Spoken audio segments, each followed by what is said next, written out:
Oh, I'm so tired. Oh, I'm working like a Hebrew fucking slave. I have like this goal I'm trying to accomplish with Uber this morning. I like to push myself with a number of rides. You get a certain amount of extra money. And even though I've made enough money for the morning, because usually it's like I want to make like an additional $200 or $300 a day, right? And so I'll drive till I get that $200 or $300. And then other times I'll count the rides instead of the money because with Uber, they're like, yo, if you do a certain amount of rides, we're going to give you such and such. So usually I try to do 20 to 30 rides a day, right? For some reason, I have only done like half that amount of rides and I already made the money that I want to make for the day, right? But I didn't make the rides I want so I can get the extra incentive by the end of the week. Because it's like you got to have a certain amount of rides a week in order to get like this additional money. And I was like, yo, I'm trying to get my rides here, but I can't because if I factor in how much money I made already, I've already made the money that I want. So it's like, damn, I'm so tired. I just want to go home. But then it's like, I have this burning desire to get all of my rides. So anyway, I was thinking about doing my Uber Chronicles, aka my live streams, on another platform because the way that my channel is changing, if you haven't noticed, my channel is starting to shift. Okay, and it's shifting into me doing my uploads again. My regular uploads were they're like comedy and relationship advice, the stuff that people love the most about my channel, right? And I'm shifting back to doing those things and not necessarily relying so much on the laziness of live streams because that's what a lot of people do. A lot of people don't have the patience and the skill to be able to edit or to sit down and create content in their mind to where they're uploading content. A lot of people just really don't have the skills associated with it. So what's happening is people are getting popular off of simply just doing live streams. And the laziness of live streams is basically you just getting on a live stream whenever you feel like it and just talk about whatever and let the chips fall where they may versus you actually being a content creator where you're producing something or creating a show. That's a whole nother thing. It's like more of a responsibility. You got to put more energy into it, more thought, more editing, more skill. And that's why I try to tell you guys there's a difference between a person on YouTube talking shit or a person that's just up every day doing live streams or panels or Google Hangouts versus a content creator who actually sits down and creates content and edits it and you know put forth the energy to do the graphic design or any type of design associated with putting up content. So it's a lot of a responsibility. And in order for you to do that and to stay on schedule to where you're uploading like twice a week or 5 times a week or something like that, that really takes a lot of discipline and a lot of, you know, determination. And so when I was going through my experience of me being homeless and becoming a new mother at the same time and then moving to a completely different state, it was very difficult for me to sit down and do my editing because I was constantly on the move all the time. So I relied on live stream because it had like this laziness attached to it. And so now that I'm getting back into order and everything is transitioning to where I'm starting all over, as you can see, even with my uploads, they're making less views than my um, live streams are. Now, my entire channel is like not getting as many views as I used to because I've been lazy with my uploading, right? Of course. Like that's what happens when you discontinue like being on your P's and Q's all of the time and uploading like you're supposed to. When you upload like you're supposed to and you have like this level of consistency with YouTube, then suddenly your views just start getting higher and higher and higher and higher. But if you get lazy, right? And you're like posting sometimes, not posting sometimes, doing live streams but not doing uploads but not doing live streams. It's kind of like, YouTube gets a little, complicated and confused. And so my entire channel is like, you can tell I'm not putting as much energy in it as I should, right? Right. So anyway, I'm just now starting to do that because I've signed on to a new management company, a digital agency. They're doing my PR, my strategies, my just production and things a professional creator has. And if you're not a professional content creator, you don't know of any, you don't know what comes with it. And with that because comes a lot of responsibility. So when you professionally put content together, like I've done over the years, and you discontinue doing something professional and you start just playing around on YouTube, when you try to go back to doing things professional, it's a process. So I tell people, give me time to get back to my regular everyday, stuff. So even my regular everyday uploads are like not getting as many views as they would, but with time, as you see me consistently upload, you'll start to see them get more and more and more and more views. And so anyway, in order to be who I need to be on YouTube, who YouTube is requesting that I be, and who my advertisers are requesting that I be, my sponsors, my manager, my agent, all of these people, um, in order for my content to be classified as professional, I have to get rid of my profanity.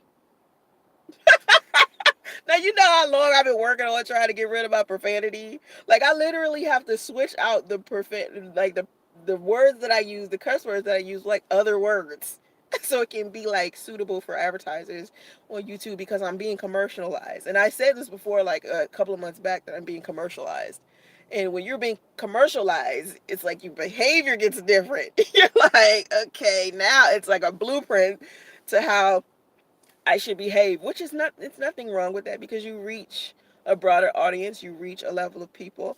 My audience won't be based out of the United States anymore.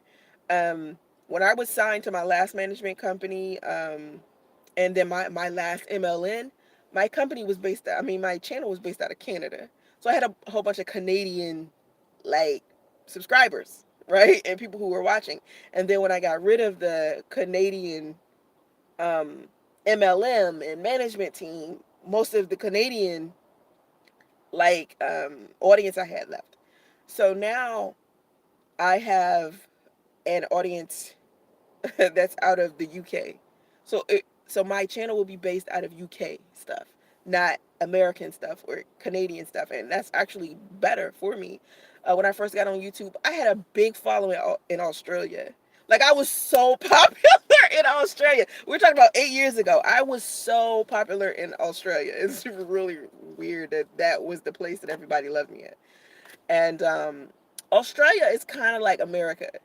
They kind of mirror each other. Like if you know anything about Australia, you know that a lot of the food that they eat is like American. It's a lot of American stuff over there. So anyway, they really love me in Australia. So now my channel will be based out of the UK because my company, my management company, my agency, all of that, my PR people are all in the UK. So it's a whole nother thing. And so as I'm going through this process of what I'm going to do as far as my live streams, it's like, okay, do I still want to do YouTube live streams? Because what I notice about YouTube live streams is that they are the scum of the earth live streaming. People, let me tell you something. YouTube has got to be one of the lowest tiers of, it's like the most popular, but it's like the grimiest. And I think what YouTube is trying to do is get out of that, but it's known for that. So trying to get out of it now that you're known for it is like that's like me trying to stop using profanity when I'm known to say a cuss word. Like I'm sorry, but in order to get a younger audience, people who are in their early 20s, because I have to get that audience back too. So that's what the management team in the UK is trying to do with the early 20 people over there. So my content will be not different. Of course, I'll still talk. It'll be different, but of course, I'll still talk about my regular everyday stuff. Of course, I'm not messing around with that YouTube street stuff. I'm good with that. Like, I'm not interested. But with live streaming, right? I was like, maybe I should just move my live streams to Facebook or Instagram. Which one is better? Facebook, Instagram, or YouTube? As far as live streaming goes. And when I get onto Facebook and I see other people live streaming, I actually like the topics that they discuss on live stream. It's a little bit more intellectual when I'm over there. Let me tell you, the people on Facebook are a lot. They act a lot more civilized. They're a little bit more intellectual. People over here are a little weird and on conspiracy theories and thinking shit that's weird. It's weird. It's a lot of weirdos over here on YouTube. So when I see live streams over here on YouTube, they're not necessarily the sharpest knives in the drawer, or they're like weirdos. I don't want to offend anybody, because I like people who come in and have intellectual conversation with me, but when people start getting like weird, it's like so I never see that on Facebook. Like when I see someone live streaming, it's always like some intellectual or something about relationships or something about business, something about improving your life or something like that. And I guess it's because the people that I socialize with on a regular, like the real people in my life, my real friends, my real family, people I went to college with, people I used to work with, they're all on my Facebook. So I have a different relationship with them than I do on YouTube. Like most people on YouTube don't know me personally. They never met me in person. So I guess the persona that I have on YouTube is kind of like, uh, uh, I want to say, if you're watching me, you're just watching me from a distance. You're not really, I don't know. How can I explain that? That is a good, how can I explain my YouTube audience versus my Facebook audience? My Facebook audience is so different because it's the people that know me. Like, and people, when you know how you get on Facebook and you see people like somebody's stuff all of the time, and the reason why their stuff get likes all the time is because they post all the time. Because I remember when I used to post all the time, I used to get like 500 likes on some shit I post, right? But then I would get lazy and stop posting, and I'm just not a poster. And that's what's gonna be the problem with Facebook, because when you stop posting on Facebook, if I was to post something right now with me barely posting, I get like 5 likes. With Facebook, in order for you to continuously stay in someone's feed, you have to post over and over and over again. And I really just don't have the time that I used to in order to post. I don't want to live my life on social media. I don't think I ever have. I think I posted a lot of pictures, um, and I was very like private about my life, but very honest. Like you would never know any like real details about my situation. And then when I met Priest, I was very honest and detailed. And honestly, I didn't even want to get as detailed as I ended up getting. But after I seen,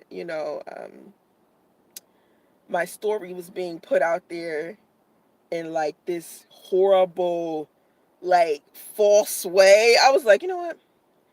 I'm just gonna put the whole truth and nothing but the truth out there, and then people can do whatever they want to. I'll just be detailed and honest and whatever, and let the chips fall where they may. People judge me, some people didn't, some people cared, some people didn't give a fuck. So I think with social media, I've always been a little distant. I remember one of my friends used to say, Soncerae, you don't really post your life. You just post pictures and quotes and shit. Like if you look at my YouTube, I mean my Facebook, my Instagram, you don't see like detailed shit. Like you don't see, how you see people who post their kids graduating. They post something every day. I want to say like something specific. Oh, I got my real estate license. You know how Facebook is. You know how Facebook is. They be like, oh, I got a new car. I get a new house. I moved to such and such. Or it's, I don't know, it's just always updating life events. And you always see people just being like descriptive. For me, I just never, I don't know. I think it's because I knew them in real life, so it was like no point in posting it on Facebook, because if they was my friend, then they would just know, and I wouldn't have to be like, "Oh, friends, here's an update on my life," because they knew me in person. Now, YouTube, on the other hand, I had just been giving relationship advice and then using my life as an example to teach someone something. So I think I just have two different audiences. I wonder, should I do my live streams on Facebook instead of here, and just take my live streams off this channel altogether and just put my uploads here? Because I'm not going to make money. I'll make money off a live stream if I don't use profanity. If I title a live stream what I just titled it, and then I take out the profanity and I don't talk about anything that has to do with sex, murder, suicide, uh, how much I hate YouTube, gossip, stuff like that. I'll make money off of the live stream. You know, that, and I think the only reason why I got on YouTube to begin with initially was to for fun, and then I turned it into a business. And so I feel like if it's not elevating me or it's not providing me with another source of income, it's no point in doing it. And that's the reason why I haven't live streamed on Facebook often, because I felt like Facebook, I didn't understand how you generated money off of doing live streams on Facebook. I still to this day don't, like, even with my Facebook TV channel, I'm still trying to figure out how am I going to monetize my Facebook TV channel. And I'm pretty sure you can, but I just got to figure out how to do it and take the time to sit down and do it. And Facebook has changed so much as far as behind the scenes and how you control and manage it. I haven't even taken the time to look at it. I mean, if you look at my Soncerae fan page, right, it'll be videos on there that are not on YouTube that I may have taken off, and there are videos that are on YouTube that are on Facebook. But now that I'm signed to a new company, that company, I can't post what I post on YouTube on Facebook because it's exclusive. It's an exclusive contract, meaning they are the only management company I use, the only PR company I use, the only, so I can't post material that I'm making money off of here somewhere else because my company is generating money off of my videos as well. So I can't just post anything anywhere. You know what I'm saying? That's what I tell you when I say it's different being a real content creator or professional person who sits down and does videos versus a person who gets on YouTube every day and just posts. I've never been like, I tried, some people may have thought because I tried to vlog my pregnancy that I was just this regular person who just likes to do a whole bunch of videos and doesn't really have this professional backing behind her. That's never been me on YouTube. It's always been my managers, PRs, people sitting here trying to figure out what to do. So when I look at other people on YouTube and when the live streaming community, it just looks like a whole bunch of people sitting around gossiping. Like point me in the direction of a live stream community, right? Where they're not just sitting around gossiping and they're black. Can you show me? Put it in the chat. Put it in the chat. Gab Talk Media. What's up? That's because Facebook holds the subscriber a little more accountable in terms of identity. That's true. Gab Talk Media. Thank you. That is very, very, very true. You gotta be you.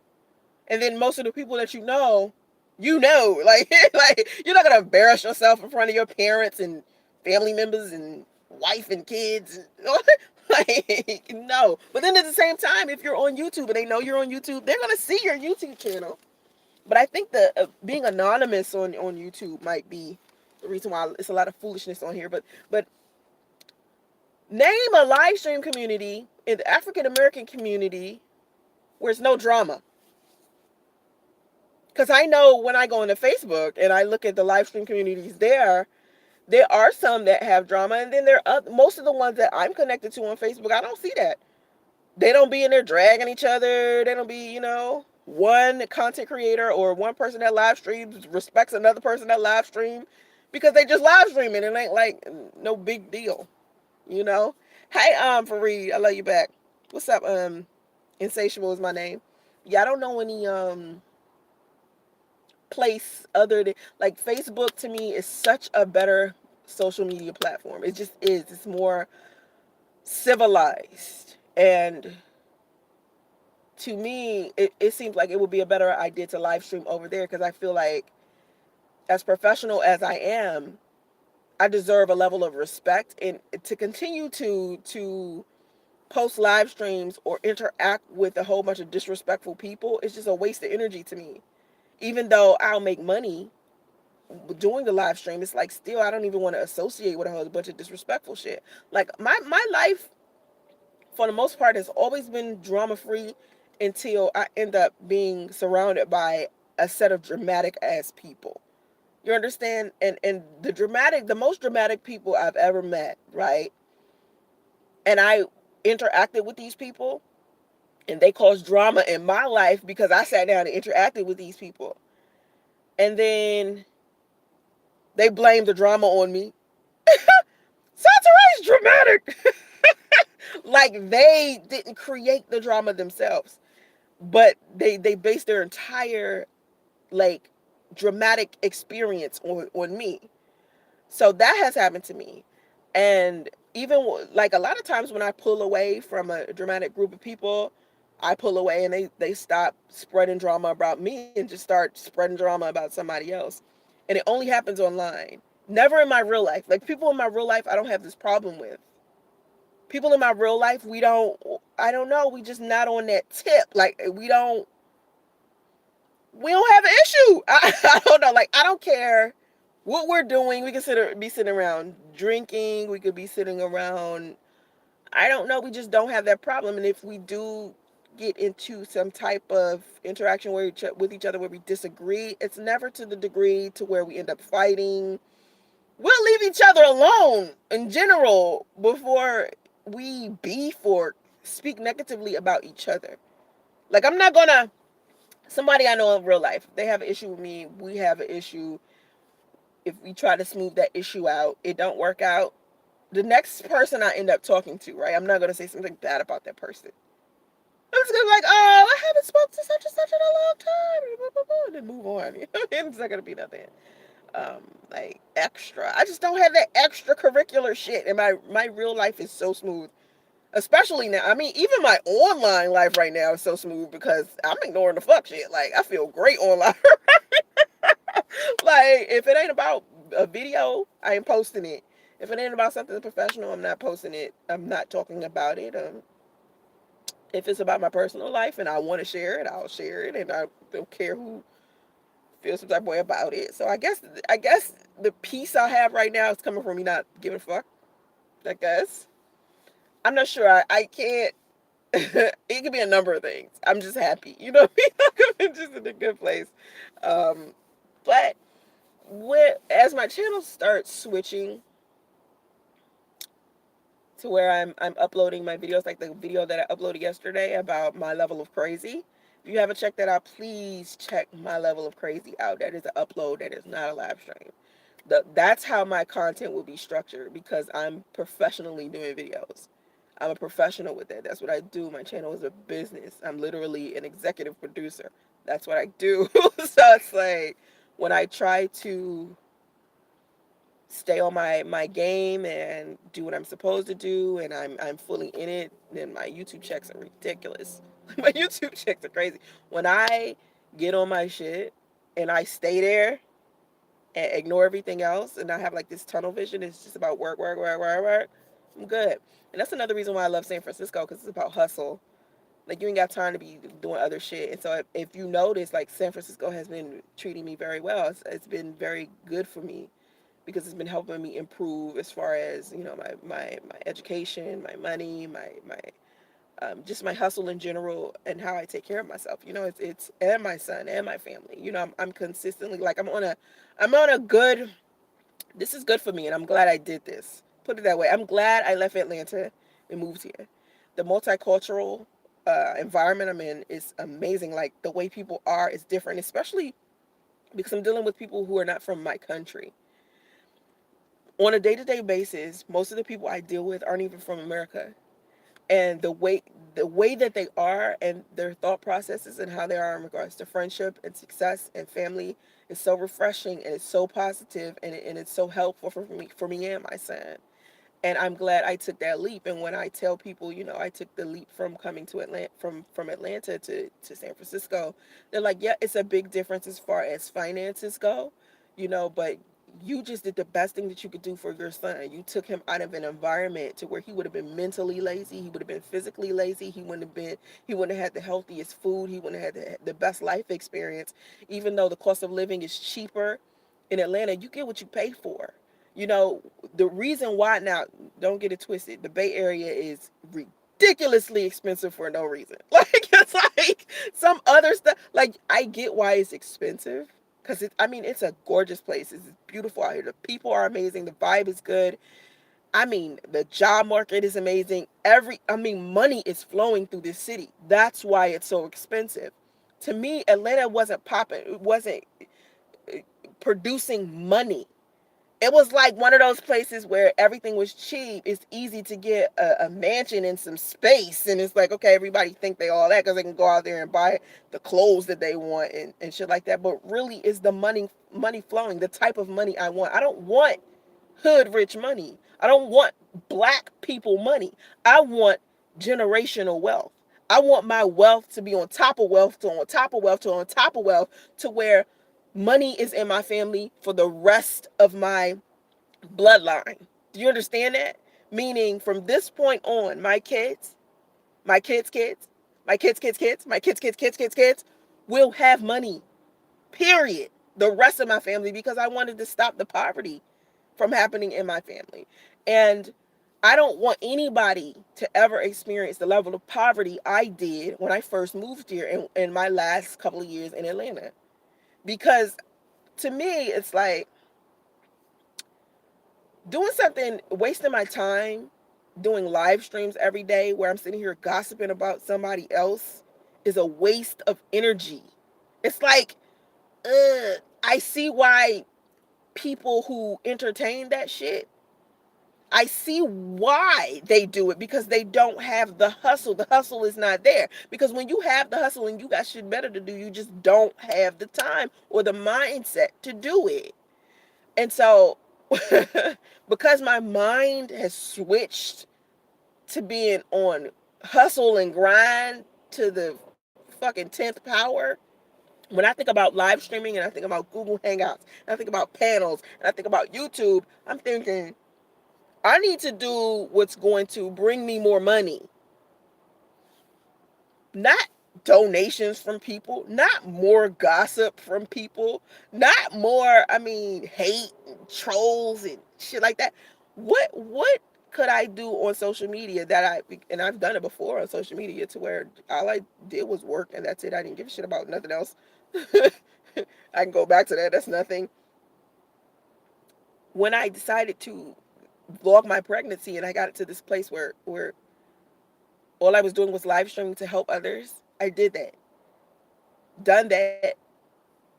Vlogged through my whole pregnancy. Did live streams through my whole pregnancy. Did live streams my first couple of months here. Now I'm in another space. So if I live stream, I want to live stream in a place where my live streams are going to be helpful, not just entertaining, but helpful for another person and to help them improve. Some people want me to do law of attraction live streams, but what I've noticed is most of the audience that I have right now on YouTube don't really aren't on some positive shit, aren't on some success shit. Yeah, you guys want to talk about relationships and stuff like that. You want to hear me talk about me, justice, and priest. Everybody loves hearing about that. Then you have people who are sick of hearing about that. Um, but what I want to bring is more positivity and laughter. So to me, the only thing that's been working on YouTube is extremely effective is my comedy. So if I'm just going to do comedy videos here and then turn around and do live streams that are going to be effective and helpful for other people's lives somewhere else, because I know if I do my live streams that are going to be helpful and productive on Facebook, I know it will be well received because those people over there, when they are expressing themselves or when they are over there on that platform, they're looking for something a little bit more positive. They're looking for videos about the law of attraction and spirituality. Like most of the live streams that pop up on my timeline is either a pastor, minister, motivational speaker, because that's who I've been. You guys have got to understand, I had my Facebook page since college. So most of the people on there I went to college with. They were my real co-workers. We did IT work together. I was a minister, so I have other ministers on there. I have motivational speakers because I've been a motivational speaker. So most of the people on there are positive business owners, entrepreneurs. Those are my friends. You know what I'm saying? Those are people like I met in person and we've literally built things together. So when they do live streams, they talking about building, making some money, success. Oh my God. Like they are so into family, friendship, empowerment, success, all over my Facebook. That's all I see when I get on Facebook. Now sometimes I see some drama or some negativity, but it's rare. It's like I don't see it as much. Here, if I'm looking in the black community and as far as live streaming goes, Or even if I just look at my timeline, before I start sifting it out. Let's just talk about before I started unsubscribing, because I did a hefty unsubscribe over the past week, and I remember a couple of months ago I had did a big unsubscribe to see what would happen. So now I've been hitting the unsubscribe and not interested button. I've been hitting those like shit because I wanted to take out of my timeline anything that was negative, anything that had to do with people arguing over race, gender wars, racism, sexism, drama, gossip, any of that. And it wasn't a lot of that, thank God, because I had more like motivational speaking, Abraham Hicks, Tony Robbins, Derek Jackson, um, Tony Gaskins, Trent Sheldon, Les Brown. These are all things that I'm subscribed to, people that I'm subscribed to. I subscribe to a lot of positivity.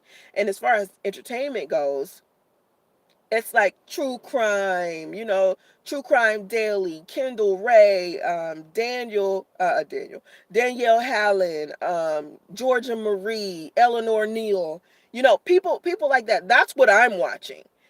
I don't, when I look at other people and what they're subscribed to sometimes on YouTube, I'm like, yo, how could you pump yourself full of that information every day? It's so negative. I would, when I sit down and I look at my timeline now, the only time I see drama is when I see Paris Milan. Um, and that's not even like YouTube drama. That's like celebrity news. Lovely T. I watch her. I watch what's the bald guy with the glasses? Bald guy with the glasses is a cartoon, but he does celebrity gossip. What's his name? I forgot. But he always has like this clip of Morgan Freeman saying something in his video. I can't remember this dude's name. And then it's the other guy, the Trey something show. I can't remember. He does news too. He light skinned. I have Hassan Campbell. He light skinned. Hassan Campbell light skinned, little muscular, little hefty a little bit. He's been doing live streams lately with his daughter. I watch him. So it's, if it's not positive or it's not feeding me, it's not food for thought or something like that, I don't watch it. But it's a lot of that on YouTube. And it's so much negativity that I literally had to clean my channel out. Even people that I was subscribed to that I thought were like good people, I had to unsubscribe to them because I seen a negative behavior. I was like, oh shit. When I see it, immediately unsubscribe. Unsubscribe, unsubscribe. I don't unsubscribe for people for petty reasons either. I'm unsubscribing because I hear them say something negative or that contradicts who they claim they are as a person. Like, I also don't like people who ride both sides of the fence either. So any new content creators, like I try to subscribe to new content creators and be supportive of their videos. There are content creators out there that don't have as many subscribers as they're supposed to have. They don't have as many hits as they're supposed to have, and it's sad to me because their content is really good. So I watch that and show support. Comments inside of their comment section just let you know, hey, I'm here. I watched your shit. I shared your shit. I told someone else to watch your shit. Something like, oh my god, here I am using the S word. Damn it, I was supposed to not be trying to do something about this profanity. So anyway, what I'm doing with my YouTube channel is you guys are watching me do like this transition to from who I was before I started talking about my pregnancy, like who I was before I started dating Priest, um, and who I was before, like even before I started talking about the Black community, which you don't see that on my channel as much as you used to. I used to talk about that all the time. I took that out altogether too. And you got to be careful on YouTube. You can't do that type of stuff anymore because they take your monetization away. So controversial topics I don't really talk about. I'm not interested. And when I would talk about controversial stuff, it would cause a lot of arguments and friction, and I hated that. It would cause a lot of debates, people thinking they was right, and when people are trying to prove their point, they like to add an insult on top so it can validify what they're saying, and it never does validify. It just makes them look like a fool, and two people going back and forth arguing over the insult, not really the topic of discussion. It's just been like, oh, this is a headache on YouTube. So what's happening to my channel is the transition from me getting away from the fuck shit and just focusing on professionally handling my channel the way that I was before. And I'm just back on track. So that's why I say, San Francisco did me some justice because it put me back on track. And I kind of figured that it would do that because this is not a place you can fuck around at. Like, you got to have money. You got to be on the grind. You got to do what you got to do, or you're not going to be able to survive in a place like this. I needed that push. I needed that pressure. I needed that hustle so I wouldn't get lazy. And being in Atlanta for 17 years, when I first moved there, that hustle was hard. Like that pressure was there. And then it seemed like after a while I started to see just, I don't know, people were getting like wealth, their version of wealth was starting to be too easy to obtain. And when you're around a place where everyone is kind of obtaining wealth, but not a level of wealth that, it's more of an illusion of wealth there. I wonder if I'm explaining that right. It's like an illusion of power and success and wealth there.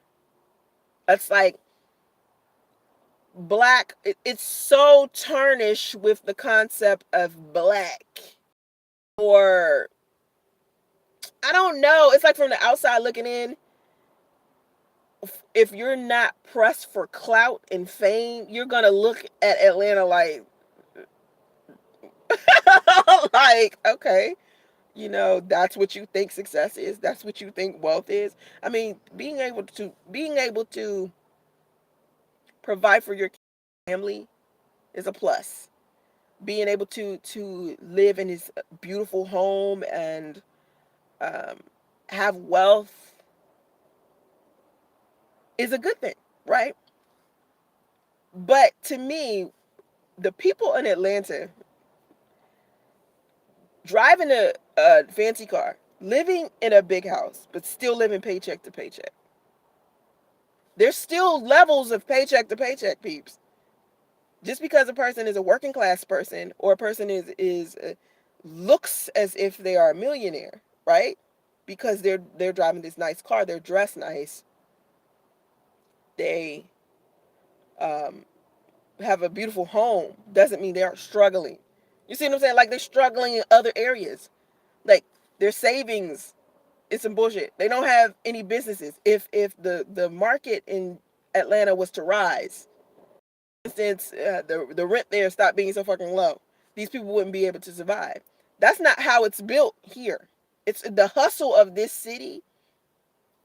The wealth is so big that I mean, it's like just trying to obtain the wealth of just an average, regular, everyday person that lives in the Bay. That grind right there is like a whole nother level of, because the stuff that I just, it's just different tax brackets. I can't explain. It's just different. Like if you've never lived in a big city or if you've never had wealth before, you won't be able to understand. Like I told you, I'm having a problem with, like, I keep coming to the universe, like I'm having a problem explaining myself lately, because I think what it is I don't want to use profanity. I want to be more like easier to understand. I don't want to use big like words I learned. I want to layman's terms everything. It is so hard. Like I be like, universe, tell me how to explain the shit that I'm experiencing. Because it's like so, it's just different. Like I tried to do a video the other day and I was talking about how everybody here a millionaire. It's not. You in a land of millionaires. Everybody a millionaire. You gotta be one to live here. Do you know how much money people are burning through? Because so many people have money. It's like you literally, oh my God. Being a millionaire in Atlanta and being a millionaire in San Francisco are two different things. Being a millionaire in San Francisco is what you're supposed to fucking be. You see what I'm saying? It's like, oh, you're a millionaire, so what? So am I. You know what I'm saying? Like, you gotta aim higher here, is basically what I'm trying to say. You have to aim higher here. You can't be like how you are in Atlanta or any area in the South and be like, yay, I'm a millionaire. I live in this big house with a gate. And I said, and be all excited, because here, if you live in a big house with a gate and you drive a Bentley, so what? So does your neighbor. So does the entire city. What can you do better than that? I feel like people that glamorize something like Atlanta to me, It's like you have no idea how much higher you can reach than that. That isn't even touching the surface of what wealth is to me. And it's probably because I've seen more wealth than that. To me, it's not, I don't know, it's just not the wealth that I was looking for. It was like, okay, I've conquered this place. What's like, I ended up leaving that place like broke, which is weird because I spent so much time working. You know what fucked me up? I ain't gonna lie. You know what messed me up? Men. Men. I remember the last thing I did living in Atlanta was trusting a man with my life, my well being. And if you looked at the last man I was with from a physical, and you just looked at him, you would think he would have had money by the way that he kind of dressed. You would think, oh, he's a little clean with it, I see. Because that's really all he cared about. He's materialistic. We sit here struggling for a place to live. And this nigga worried about his clothes. He had like barrels and barrels of clothes that we would just be dragging around with us everywhere because he wanted to get dressed up. You broke. You make $12 an hour. And what you caring about right now is your clothes. What you need to be trying to figure what you need to be trying to figure out is how you gonna find a better job than the one you got. How you gonna make more money than you already got. Not how many more clothes can you buy. He used to beg me to get these sunglasses, like these Guess sunglasses. Oh my god. Anyway, everybody's definition of success. Sometimes people have a false definition of what success is. Okay, that's all I'm trying to say. That's all I'm trying to say. Like I think I'm going to live stream somewhere else. That's basically what this is supposed to be about. Fareed, you saw my video last night. Yeah, I'm silly. I'm really listen. I'm a funny person, right? And I think something Nikita said to me. One of my moderators said to me, and a lot of people say this. They say, Soncerae, you have such a beautiful soul. You're such a nice person. You're intelligent and you're funny. You're a very, very funny woman. But a lot of people don't get to see that about you because they're number one, too busy hating, too busy jealous, too busy on some negative shit. So it's like clouding their perspective of you anyway. And then when you address some of the negative stuff that you see people say about you, it clouds all of the amazing stuff. So this is when and people have been telling me that for years. It's just I was just putting into one ear and it was going out the other. And now I'm just at a point where I don't let it cloud my sunshine. I got so much going for myself. I'm not going to keep allowing other people's negativity to stop me. So anyway, Periscope. It's not about Frank. It's not about just live streaming. It's about live streaming and making some money. Cause I can get on TikTok. I have a Periscope. I got Instagram. I got Facebook. I got every live stream thing you can think of. I just haven't been using it. And so what I'm trying to do is figure out what type of live streaming is easy as YouTube. Like I use YouTube because it's easy to stream. Other streaming platform, I'm going to have to build another audience on because I haven't been live streaming on any other, even though I have those um, profiles set up with those accounts set up, I haven't been using it. So out of all of the live streaming sources and places that you can live stream, which one would be the easiest to build a fan base on? That's what it would. Which one would be the easiest to build a fan base on? So that's what I'm focused on. So anyway, I think that's it for me today. Uh, I just want to share with you guys what I'm doing with my channel.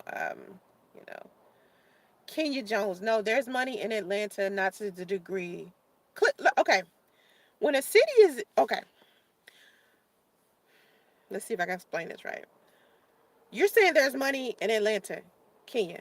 No, there's chump change in Atlanta. There's chump change in Atlanta. When you get to a city, right, and the cost of living is high as fuck, it's money in that city. That's the reason why it costs so much to live there. Because it's millionaires there, it's business owners there, it's entrepreneurs there, and they're making so much money that the people that own properties and businesses and shit, they're hiking up the prices because they know that's money in that city. That's why it's so expensive to live in San Francisco. Okay, because it's money in the city. When you go to a place where the cost of living is cheap, there's no money in that city. You got to lower your prices to accommodate the people that reside there. There aren't any, they're business owners and entrepreneurs in the city of Atlanta, right? But their level of wealth pales in comparison to the level of wealth that people have here in San Francisco. So the type of money that I want and that I make here is two, three times the amount of money that I made in Atlanta. Okay. And I would like to make more of that. I want to make the money that I make right now, just as an average, everyday working class person that has a little bit of extra wealth, okay, because of my side hustles. What I want to do is that three times the amount of money that I'm making that I used to make in Atlanta that I make more here. I want to make, I want to three times three. What's three times three? Okay. What's 10 times 10? Okay. What's 20 times 20? You see where I'm going with this? What's 240 times 240? I want that kind of money, and you can't get that kind of money when you staying in a place like that. You have to figure out a way to expand, and that's the only way that you can generate more than enough money. That's why I said the company that I'm associated with as far as my YouTube channel goes. That's why I said I'm no longer working with the company that I was working with in Canada, because now I've expanded. I've expanded elsewhere. So now the company that I'm using is in the UK, because I'm a bigger creator than I was when I first signed on to that other company. I grew. So in order for me to even grow to the next level, now I have to have a completely different, you know, set of people around me, because it's a whole nother load now. So when I tell you I grew out of in Atlanta and I was surprised I was even broke there, I was thinking, how could I, as much as I've worked in Atlanta, right? I have a lot to show for it, of course, but I don't have assets and actual cash and things I could have turned in to where I didn't come here completely homeless and with no money. You see, there was other investments and things I could have did in Atlanta, and had I been making, way more money, like if I was making the money that I made now and still lived in Atlanta, oh my God. Like, I think people, I tell people this all the time: live in a certain place but work other places. Like, commute, travel, have one of those jobs that to where you have to travel around, because you're expanding work of people. You're interacting with a different set of people who are in a different tax bracket, and then they teach you how to deal with your money and become a person inside of their motherfucking tax bracket. That's why I love San Francisco as much as I do, because of what the people here teach me. See, the people in Atlanta ain't got shit on the people that live here and what they teach me as far as how to handle my money, how to handle my investments. You cannot, most of the time, the way that people end up failing is laziness, trying to juggle something or do something that they aren't really prepared or skilled for. Like I said, when I tried to do software engineering in Atlanta, right? It first of all, what would possess someone to give me a software engineering job without even doing the proper research to figure out whether I could even do it or not? I still think about that. When you go here, when you interview here, all right, versus how you interview in Atlanta. In Atlanta, you sit down with a hiring manager as one person. You might have one interview, two interviews, and then you're hired. Boom. Okay. Here, your first interview, you sitting down with a panel of 3 to 8 people. That's just your first interview. Your second interview It's still that many people. But you got to get through that second one to even get to the third one, and then they'll think about hiring. Like, it's a process because people are not playing around. They're not playing around. They're not joking around here. Like, you got to take shit serious here. Your money, your business, there is structure here. There, it wasn't any structure. Like, my biggest complaint about being in Atlanta as far as the entertainment business, right? There was no structure. There was no level of respect for a business person to another business person. And then, even if you're dealing with business people, like, for instance, most of the women in Atlanta run at Atlanta. But depending upon what industry you're in, determines the level of bullshit you're gonna have to deal with. So if you're inside of the entertainment industry and you're dealing with another woman who's an executive or running shit, you got to deal with her ego. You got to deal with her facade that she's putting on. You got to deal with, her image. You got to deal with a whole bunch of fuck shit that you really ain't interested in. Okay? But if you go to Atlanta and you're in IT, like say for instance I was, a lot of the experiences I had there as far as IT, it wasn't a lot of foolishness. The only problem that I had was people feeling some type of way about my race and my gender, right? So here in San Francisco, my race and my gender is a plus. So if I end up in a work environment in an IT industry work job, not only am I making more money, but I'm also accepted for my gender and my race. I'm not out of place. Cause see, in Atlanta, it was, oh, I'm the only female in my entire department because not a lot of women do IT there. This is how it was when I was working there. And then it was, oh, and she black. Here it's not like that. I was thinking it was going to be like that, but it's not like that. And so diversity is very important in this place. They appreciate your race. They appreciate what you have to offer. No one's just going to flat out disrespect you as far as business and money goes because too many people have to follow too many to be able to live here. This is one of those places where they enforce the fuck out of some rules. They're not lenient. There's no such thing as leniency here. You don't know. No one's lenient. No one. No. You do what you're supposed to do, or you don't belong here. Atlanta's one of those places where you can fuck around. You can fool around and just be on some fuckery. Everybody, most people in Atlanta on some fuckery. Okay, and I was just like, these people fuck over your money, your business. They're disrespectful, thinking emotionally. Everything has to be an argument, and you just be sitting there like, why does it have to be this? When you are in a place where an area is predominantly black, it's like that. A person who is white will tell you that in a predominantly white area, they have the same type of issues. It's just white people issues. I had a man get into my car and say, "Listen, the reason why I live in he white. The reason why I live in San Francisco is because here I'm not the cookie cut white guy. So every race has it. I'm not saying the African American community is the only community that has these issues with each other to where it causes a lot of friction within your race. When you accept multicultural environments, money flows differently because you're dealing with a whole bunch of different cultures, a whole bunch of different needs, a whole bunch of different desires, a whole bunch of different thought processes. And so the money in the trade is just flowing. It's like a balanced flow of money, just flowing and flowing and flowing. But if you are in an area where it's predominantly one way of living, one way of thinking, one race of people, it doesn't work out well. Money is not flowing. So when people try to convince me after I lived in Atlanta for 17 years and I've experienced the money, I've experienced working there, even everybody that moved from somewhere else who came there, and I told them before they got there what was going to happen, and then they lived there, and they're like, "Oh, you were so right." Like, the money here is not what I thought. And yeah, I live in a nice house, but you know what I'm saying? To me, it's like I want more for my life than to just be living in a nice house. I want to be able to travel.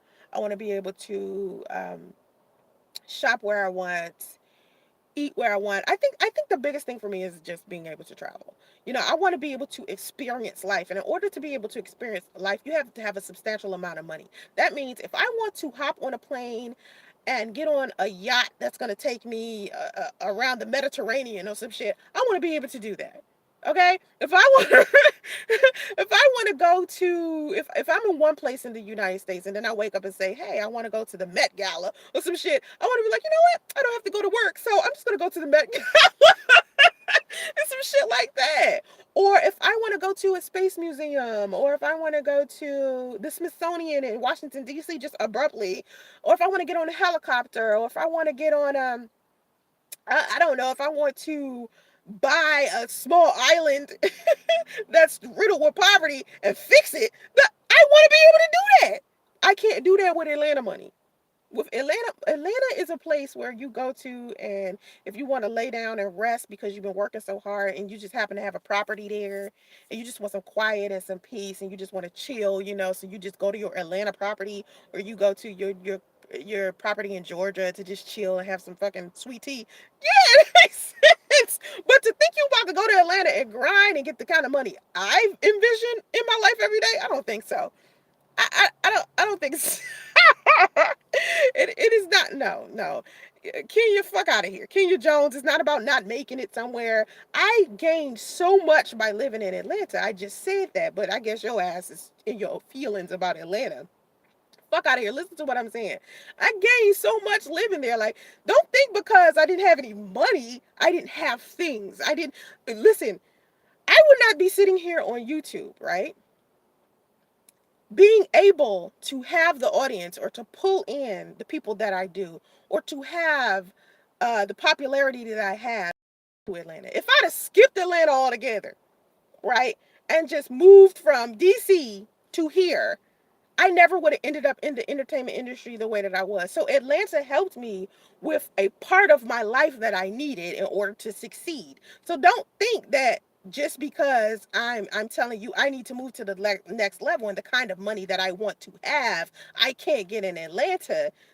Don't think that I didn't gain anything or I didn't make it in Atlanta. That's some ignorant black people shit. That's the shit that I'm talking about. When a black person tries to express their opinion, they have to attach an insult to it to prove their point. Don't insult a person, just improve your argument. And this is why I don't like dealing with the black community, because here comes Kenya Jones in here just automatically assuming, oh, don't trash Atlanta because you didn't make it. No, it's not about not making it. It's I gained a lot from Atlanta, and I grew out of it. The city of Atlanta is not the be all, and black people want to think that. But the only reason why black people think that is because it's predominantly black. And black people feel like they haven't had a lot. Like, we haven't had a lot. We don't get a lot of opportunities. We don't blah blah blah. So I feel like because we own Atlanta, that's something to be extremely proud about. But what it does is it limits your thinking. It puts you in this glass box to where, okay, now you're thinking Atlanta is the be all. So you're gonna go to Atlanta and realize it's really not, as far as money and finances. I'm telling you something on a logical perspective. I've lived in Atlanta. I've lived in DC. I've lived in Charlotte. I lived in San Francisco. If you're a person and you've never done any of those, your analysis of those places are 9 times out of 10 inaccurate.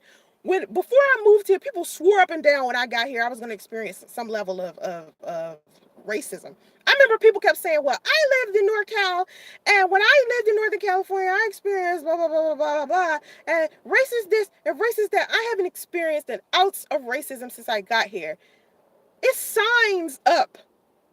We do not tolerate racism. It's literally signs everywhere.